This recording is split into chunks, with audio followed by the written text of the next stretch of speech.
திடீர்னு சிலர் வருவாங்க, நம்ம கிட்ட ரொம்ப அன்பா இருப்பாங்க, நம்மள ரொம்ப சரியாவும் புரிஞ்சுக்குவாங்க. நம்மளும் அவங்க மேல உயிரா இருப்போம், அவங்களுக்காக மெனக்கெடுவோம், அவங்களுக்காகவே நம்மளை நம்ம மாத்திக்குவோம். ஆனா திடீர்னு அவங்க நம்ம கூட செலவிற நேரம் குறைய ஆரம்பிக்கும். நம்மள கொஞ்சம் கொஞ்சமா விட்டு விலகி ரொம்ப தூரமா போய் அப்புறம் யாரோ ஆயிடுவாங்க.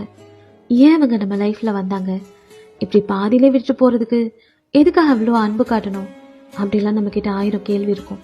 ஆனா வாழ்க்கையில சில கேள்விகளுக்கு எப்பவுமே நமக்கு விடை கிடைக்கிறதே இல்லை. இதுக்காக நம்மள வருத்திக்கிட்டோம் இல்ல அவங்கள சபிச்சுக்கிட்டோ இருக்கிறதுல எந்த அர்த்தமே இல்லை. நம்ம லைஃப்ல எல்லாமே டெம்பரரி தான். ஏன் நம்ம லைஃபே டெம்பரரி தான். பின்ன மனுஷங்க மட்டும் பெர்மனண்டா நம்ம கூடவே இருக்கணும்னு நினைக்க முடியுமா என்ன? எல்லாருமே என்னைக்காவது ஒரு நாள் நம்மளை விட்டுட்டு போக போறவங்க தான். ஆனா அவங்க கொடுத்த நினைவுகளை அதை யாரும் நம்ம கிட்ட இருந்து பிரிக்க முடியாது. நம்ம நேசிக்கப்பட்ட அந்த தருணங்களை கொண்டாடுவோம், அந்த நினைவுகளை நேசிப்போம்.